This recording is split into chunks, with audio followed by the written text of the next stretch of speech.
Warning: the following podcast contains violent scenes that may be unsettling to some listeners. Listener discretion is advised. In the cold winter of 1989, a Sabbat pack, who has suffered an immeasurable loss, is given an ultimatum. Go to the Twin Cities of Minnesota, investigate why a deeply embedded pack has stopped reporting back, or meet their final death. This is Vampire the Masquerade, Twin Cities by Night, Sorrow, a tale of loss and regret that follows the Sabbat pack known as the Nothing.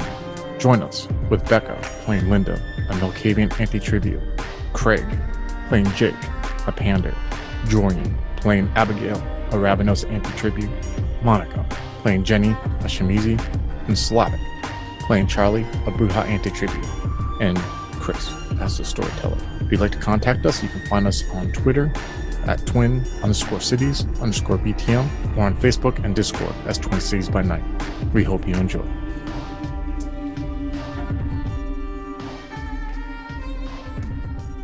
You all start feeling figures walk past you, and you soon see the four figures that you saw in front of you. La Novia, the two teens that were in the club with you, and the old priest who was standing against the black abyss wall are soon lost in a crowd.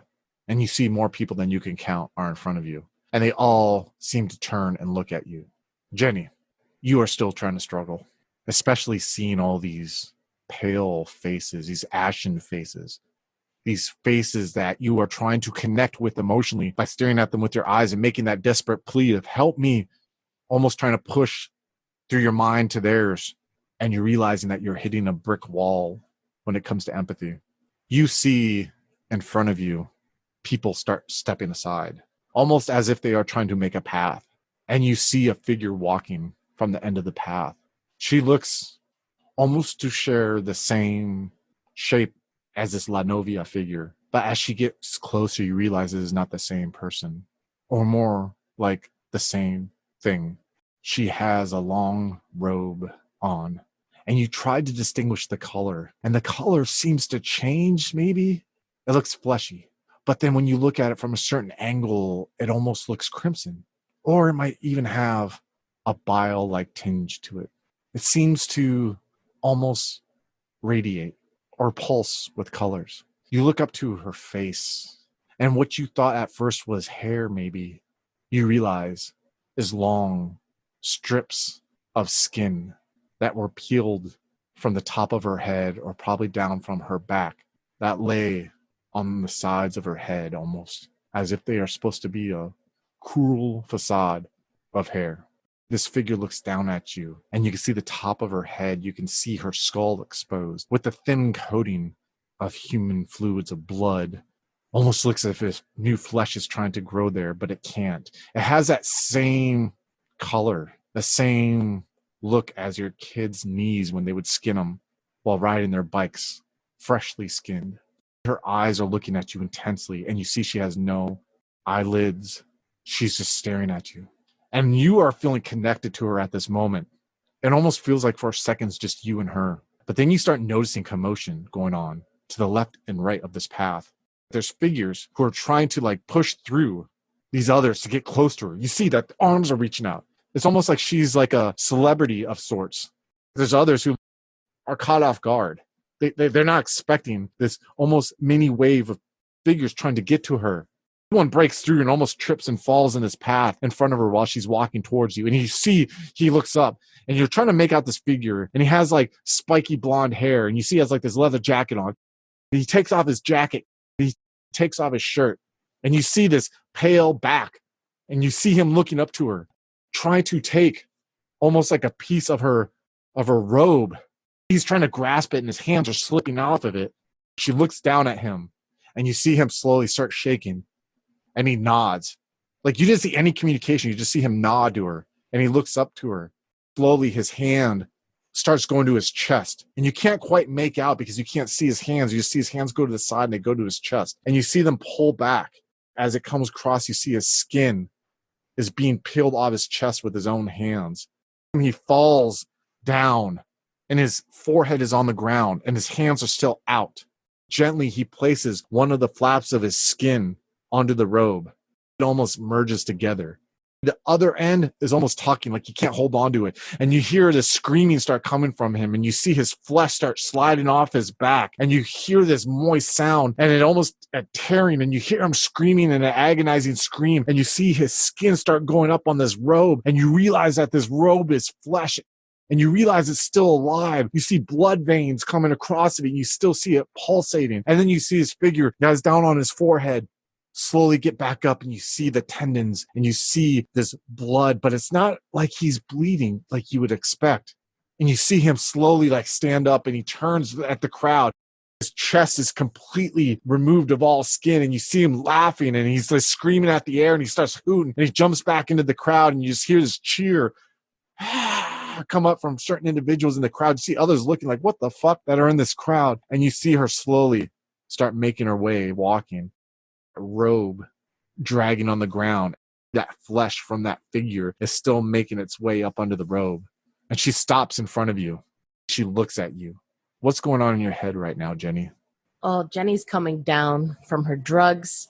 She's still completely panicked. She's shaking. She's sobbing. She's drooling a little bit against the gag, trying to fight. All this time, she's thought it was some sort of gang kidnapping. But as she's taking a closer look at this woman and at her hair and at the raw skin, she's starting to think it's some sort of effect of the cocaine. Sometimes, in this time period, to cut back on drug costs, they would lace things with other things. It wasn't exactly pure. So now she's thinking, because this can't be real. You've got somebody talking. They have no eyes. Their eyes are just shadows. You've got a woman whose hair is pretty much just slabs of skin. Now you've got this person fawning over her, and his skin becomes part of her. She thinks she's tripping hard, but now she's thinking, if there's anything about this that's true, that the drugs are just simply exaggerating, that it's not so much a random kidnapping, but maybe one of those weird satanic cults that are trying to pull people in and use them as human sacrifices. So seeing this person next to her, seeing that there's multiple people involved, makes her, in her own small way, understand that the ability to escape is now, more of a glimmer of hope. Because, the four of us against one person is one thing, but now that there's multiple people, it looks like escaping just won't be an option. So she's really freaking out, thinking this is the end of the line for her. This figure is standing in front of you, looking down. The robe in her midsection starts to almost move like a wave. It's almost hypnotic. It almost looks like something's trying to get out from this robe. And slowly you see the robe start parting. And you see a hand, a Caucasian hand, start coming through. And you're about 7-8 feet from her. This hand comes out, and it like flaps flaccid almost. And like the tops of the fingers like brush against the ground. You slowly see it like start crawling. The hand extends out to the forearm. But then when you see the bicep come out, you almost see like another hand is holding onto the bicep. And then when it comes out like 6 feet, you see that there's another hand holding onto the next bicep. It seems to be sewn together, and it slowly keeps coming your way. And you're trying to move, and you can't like move. You start even flapping, but then you feel a hand on the back of your neck that's stopping you. It's almost like forcing you to look at this. The hand slowly starts coming towards you, and it comes up upon your knees, and it goes up your thighs. And then it goes slowly up your chest, and it reaches around your throat. And then you feel it tugging, like it's pulling you forward. And there's a moment where you're trying to fight it, and you feel like your knees are sliding on the concrete. You can feel your shoes in the back, like the toes of your shoes are kind of providing a little resistance, but slowly even more, you start coming forward. And as you're coming forward and getting pulled, you see this arm is disappearing back into the robes. But then you see the robe starts opening up a little more as you get coming closer and closer. It keeps coming up more and more.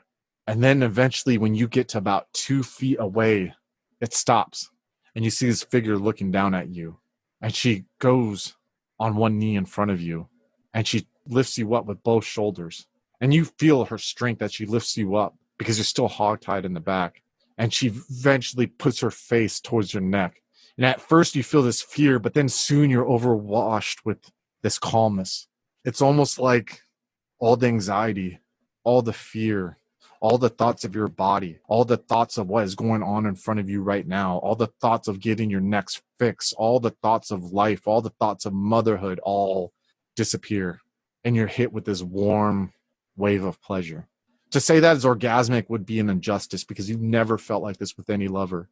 You maybe experimented with your husband before you had kids, or maybe you had confusing, bumbling attempts when you were a teenager with people, but never once did you ever feel this pleasure before. And you start hearing your heartbeat. And there comes a moment where your heartbeat gets slower and slower and slower. Then you stop feeling that pleasure and your eyes open. And for a second, you're looking in front of you and you just see that hand all over your face, and you realize you're getting pulled into something, and you're kind of struggling for a little bit, but you're very, very weak at this moment. And you look up and you see this face looking down at you, and you're realizing this hand is pulling you inside of her, and you feel your head go inside of her, and you slowly feel your upper torso go inside of her, and you're feeling yourself getting contracted by her body, and you feel your legs getting brought in. And soon you feel this closeness and you can't breathe, and it's hard for you to breathe, and you just feel this wetness around you, and you feel that hand on the back of your head almost like it's trying to comfort you and rub the back of your head. And then you feel that pleasure again on your neck, and you're like, what? And you feel the sharp pain and the pleasure, and you don't know where it's coming from. And slowly you're lost into your heartbeat again until all is dark. Then your eyes snap open and you see again, and you feel, and you don't know what's going on because you don't feel your heartbeat again. And you feel a wetness on your mouth, but you don't know where you are, and you realize you're trying to kick yourself out. And soon you try to shove, and you feel the wall of whatever you're in gives way, and you feel yourself fall onto the concrete of the ground. And you look up at the night sky, and all these stars are beating down upon you intensely. And you never took a moment, you realize, in your whole life to see what you see now in that night sky. And then in the moment that you feel lost in those stars, you see that face looking down at you again. And you see her go down on her knees. And you feel the bindings of your arms ripped apart and the bindings on your ankles ripped apart. She puts her hand on your chest. You hear in your head, like in Cantonese or in English, you don't know what language you hear. And you hear a voice. She's looking at you. Her lips are not moving, but you hear this voice. And it says, you need to learn to eat. And you feel the hand go into your chest. Like your chest gives, and you feel the sharp pain. And you're like, what is going on? And you feel this tugging. And you feel her hand come out. And you see that she's holding something in her hand. Do you have medicine, don't you, Jenny? I do not. Oh, you don't? I thought you did. Okay. You see what looks like it could be a lung from what you saw in class, and you see her other hand grab your face, and she like forces your mouth open, and you see her just start shoving your lung into your mouth, and you feel your jaws getting elongated, and you see she's just pushing this into your mouth, and you feel it go down into your throat, and you feel her hand go down to your throat, and eventually she pulls it out, and then you see her look up for a second, and she grabs you with one hand, picks you up. And you can look down and you feel so weak, but you feel this weird and inhumane hunger. Like you having your own lung put into your throat brings out this ravaging hunger. And you start feeling these sharpness coming down your gum line, like something's breaking through. And then you look and you see this large flame, a bonfire. But in front of it is this hole. It looks like this huge hole was just broken into the ground. And you can't see the bottom of it. It looks dark. And you see her just smile. And then she just throws you. And you feel this weightlessness. And there's a moment where like you feel yourself in the air. And almost like when the roller coaster drops and you know it's going to drop, you see her standing. You see all these figures. And then you feel yourself falling. And next you feel a sharp pain as you land on your arm and you hit this ground. So let's jump to Linda. Linda, you are still in this shocked sense, this hyper-vigilant but slowed down sense. You see this crowd that is in front of you, and you see what is happening to this Asian lady, and you're still processing it, right? And there's a moment where you're looking at the figure, and you see her getting pulled in. You see her get like kind of thrown, but you don't see what she falls into because it's, you know, your head can't turn that far back. But you're noticing as you're looking at everything, a figure that makes its way through the crowd, or is along the wall, or is right in front of you, or is 20 feet away. She's African looking. She's got a white dress on. It almost looks like it's a nightgown. Like maybe like a nightgown that was worn maybe in the 19th century or in the early 20th century. But your brain is having a hard time processing her, because for you to accept where she was moving, it would mean she's moving faster than you can comprehend. You understand? So it's like you'll see her there, then she's there. She always seems to be in your vision where you look, but not the most dominant thing in your vision. She seems to be in the backdrop, but she's looking at you. And your brain, like you said, you're in shock. So you're having a hard time processing everything, but she seems to be there. And how can someone 40 feet away from you have direct eye contact with you like that? It's almost like when you had your first crush, or almost like when you had any crush and you're at like a bar or you're at a get-together, social get-together with them. And that look that you two have from across the room for a split second can feel like an eternity. A lot can be communicated in that. A lot can be misconceived in that, but sometimes that can mean there's a connection there, especially if you know you're having feelings for that person. And that's how you're feeling almost now. And you just desperately want this person to get closer to you, to talk to you, to say something to you. And there's a moment where you see her from a distance and you're trying to look for her again in the crowd, and you turn and you see right before you a figure standing in front of you.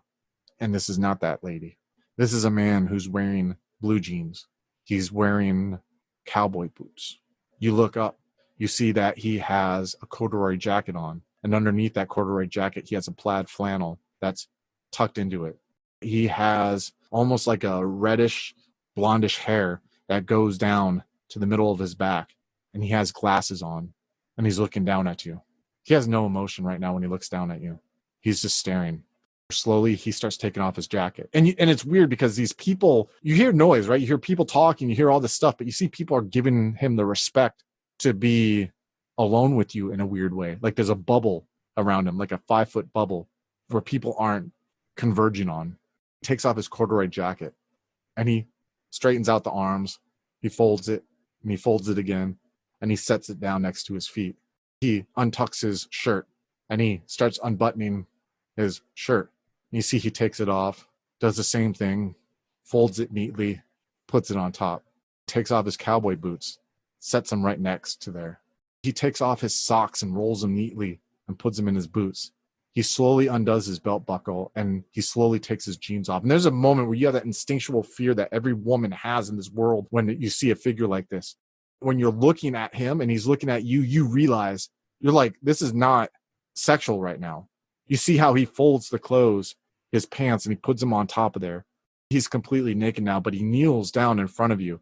He gently takes your hands into his, and he looks at you. And you feel this presence of being watched. And you look above him, and you see that lady standing behind him. And she has her hands on his shoulder. And you're looking at her for a second, and you realize you see a figure walking behind, like someone who's not paying attention, and it almost looks like this figure walks through her. And you see she's gone. And you see you just have this figure holding your hands again. And there's a moment where you're trying to like process everything going on, and you see him move quick, and you feel his lips on your neck. You feel a sharp pain, and you're washed into that warm ocean of ecstasy at this moment. And you feel yourself like processing this. You're trying to compartmentalize this. You're still in that shock, and you can hear your heartbeat, and you're enjoying this moment, and you're kind of forgetting everything that's going on around you. And eventually your heartbeat starts slowing down, and you feel the weight of this person who slowly was going along with you as you were going onto your side come off of you. He's on his knees and he's looking at you, and you're on your side again, and your eyes slowly open up because you find it hard to keep your eyes open. His lips come down to your ears, and he whispers in your ear, "It is time to awaken." And he sits back, and you see him moving over his wrist somehow with something. You can't quite make sure. He moves his wrist over your face, and you just feel the splat on your cheek, and you feel it splat under your eye, and you feel it start coming down on the side of your mouth. And the moment that drop breaks the crevice of your lip and hits your gum line, you feel this rush, but it's not a good rush. You feel this rush of adrenaline almost shoot through you. Your eyes shoot up. You look into the crowd. Your mind, that slow process, that analytical process that your mind went through, pulls the emergency brake, goes into reverse, shifts into fourth gear, and turns around and completely goes the opposite direction that you were in at that moment. And everything speeds up around you. The noises are all loud. You can't focus on your thoughts. And you see him slowly getting back dressed. And you're looking around and you feel like tears coming down your eyes. You feel like you can't comprehend. Your mind is trying to wrap around the possibility of what his clothes being folded could mean. Where is this lady? You look for this lady. You see her in the crowd standing there, but she doesn't come close to you. Instead, she turns and she walks away from you. And that moment where she walks away from you, you realize all is lost at that moment. And you see that figure who's dressed again looking down at you. You're still on your side. And he slowly just gets on his knees and he pushes you. And you're wondering, where is he pushing me? Where's this going? What does this mean? And then slowly you feel your back and your buttocks like almost like don't feel the concrete behind him. And then he looks at you and he shakes his head and he just gives you one final push. And you realize that you're falling, tumbling down. And you realize you land on something sharp. You land on top of something and you smell blood right underneath you. Jake, you're looking at everything going around you. Matter of fact, you just saw this fucked up shit happen with this Asian lady next to you.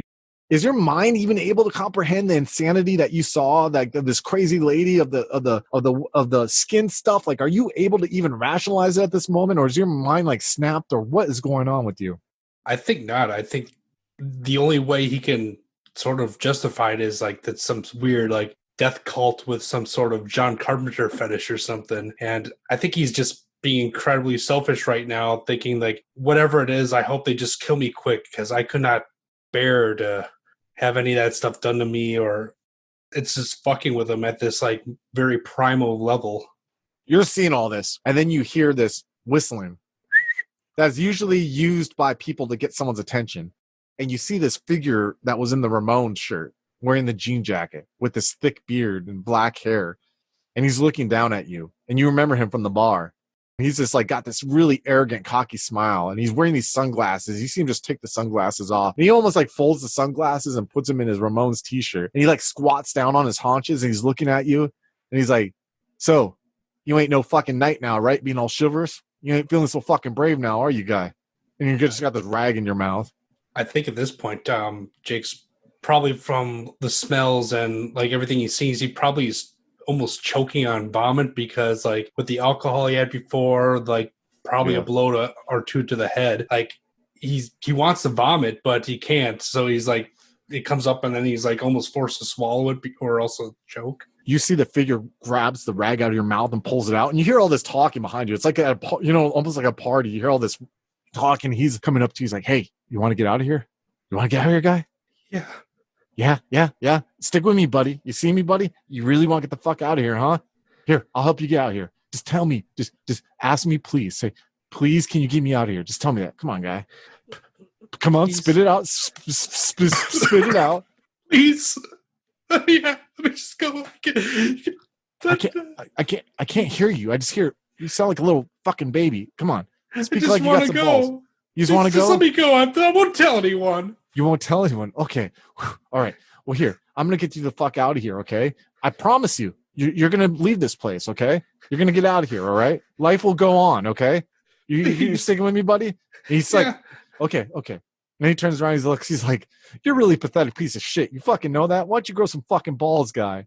I told you I'd get you the fuck out of here. Why don't you man the fuck up? And he like starts smacking your face. And at first it's like a little like, like a little kitty smack, but then you feel like a little stinger. You smack you once. You with me, buddy? You with me? Yeah, and I think Jake like spits out like a big glob of blood or something. Yeah. And he just smacks you again. And this time it's hard. You feel your ears ringing. You see sparks in front of you. I said, are you fucking with me? Are you with me, guy?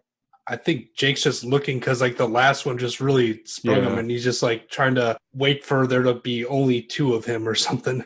And you see like his hand comes out and grabs your shirt, and you see, you know what I don't fucking like? You know what I really don't fucking like? You probably Jake shakes his hand. I don't like being told I have fucking freedoms, and then on the other hand being told I have to come somewhere and fucking make something like me to help a motherfucker out. I don't like that shit. Everyone talks about all this. You're free. You're fucking free. Kane, all this shit. Go do what you want. And then someone blows a fucking whistle and then they expect you to come like beckoning when they fucking call you, and you got to follow the rules. That pisses me off. And you know what pisses me off even more? Come on, talk, guy. Come on, blubber it out. I'm trying to get to know you here. Come on. Okay, you don't fucking know. It's obvious you don't fucking know. I don't like having to come a piece of shit like you and fucking give you what I have. No one gave me fucking any kind of shit. So I got to come here and fucking do this shit for you. And I just look at you. Look at you. You don't even got any fucking balls. You're sitting there crying. You're probably not going to make it. I'll give you like a week if I had to fucking choose. But now I got to sit there and I got to fucking, the only good thing I get to do is treat you like the fucking cattle you are. But then I got to make you like me afterwards. And that pisses me the fuck off. All this talk about freedom. And you're like trying to focus on what he's saying. You hear him and you see his lips moving, but you're kind of like concussed a little bit. And it's like, you know what the fuck I hate? I fucking hate when I'm fucking told. And you're like, what is he saying? You're trying to focus. And there's a moment he's like, might as well get this fucking shit done with. And you're like, look, and all of a sudden he's just on you. And you're like, what the fuck? And you feel like your face go along the jean of his jacket, like the jean jacket. You feel the roughness of the denim on your cheek. And then all of a sudden you feel yourself lost in this pleasure again. Not going to go through like exactly, but you feel your heart rate slowing down for a moment, right? And you feel yourself like lost in this ecstasy. But again, it's not sexual, but there comes a moment where you feel like you feel this warmth, like almost like you're thinking, like almost like you're going to see a light. There's this weird blackness that's conveyed in your subconscious. And when you start thinking you're going to see this light, your eyes open up a little bit. And you see this figure standing. He's looking down at you. And you're like, what the fuck's he doing? He is unzipping his fucking pants. He's pulling out his member. He's just looking at you with this smirk. He just fucking takes his finger and you see his nail slowly comes out. They tell me to bring you over. I'm bringing you fucking over how I want to. And he's like, have fun in life, asshole. And you see him just like nicks his penis with his nail. And you see his blood just start shooting out on your face. And you feel it like all hitting your face and all your mouth. And you just feel like, and all of a sudden when it comes in your mouth, you feel like your consciousness starts exploding. And while you're trying to rationalize what's going on, you feel yourself lifted up, like lifted up. And you see him, he's holding you above him. And he's looking at you and he's like, if you ever fucking find me, don't expect to live.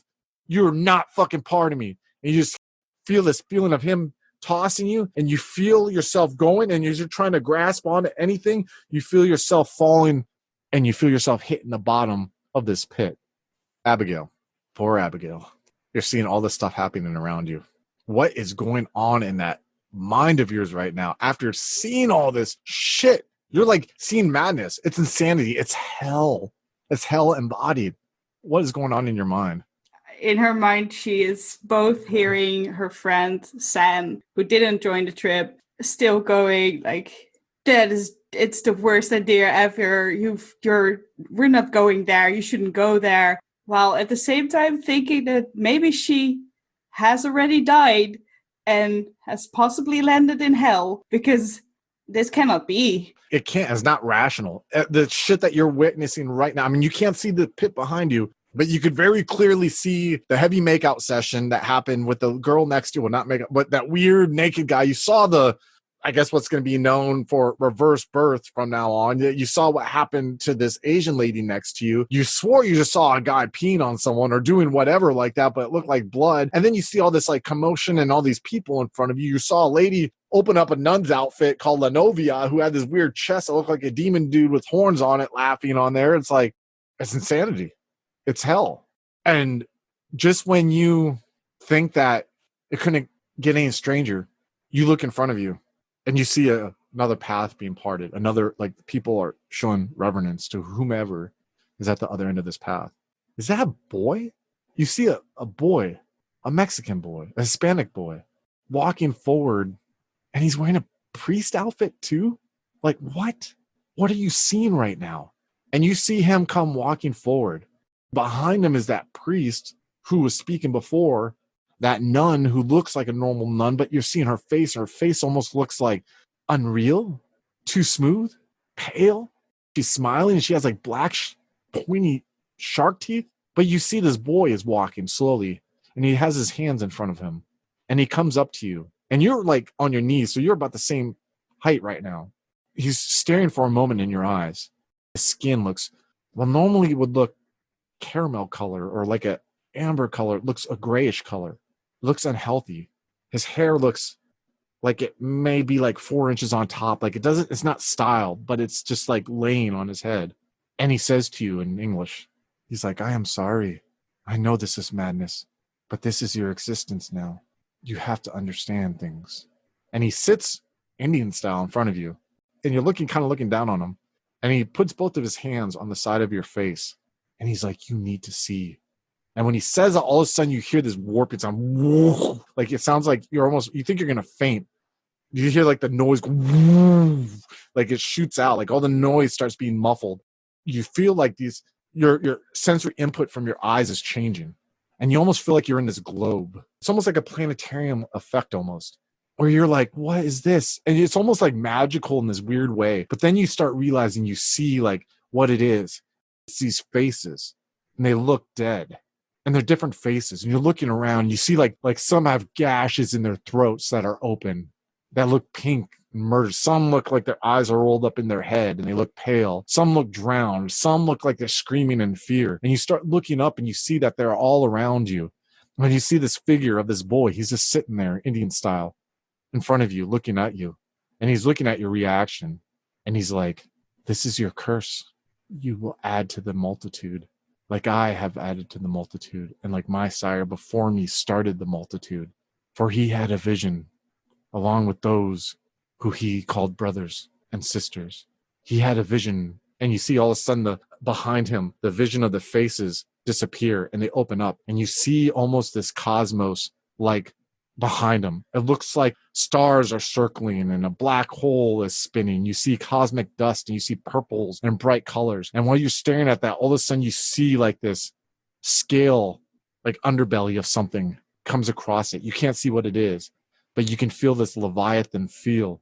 And he's like, we fight against the slaves of the antediluvian, but we also fight against the infernal, those who take this gift that you are given and use it and give up their freedom. You will realize this as time comes. You will probably never see me again. If you do, then it is meant to be. For we are of a line that is different than others like us. For my sire was a great beast that came from a man who realized that he was a god amongst mortals. He did not need the infernal gifts, for he carved his own path. And his name still strikes fear in those that serve the infernal. I am sorry for what you are about to go through. I really am. But if you make it through, you will be like me, and you'll be like my family. And our family is large, and our family is growing. I wish you luck. And when he says that, you're like, oh.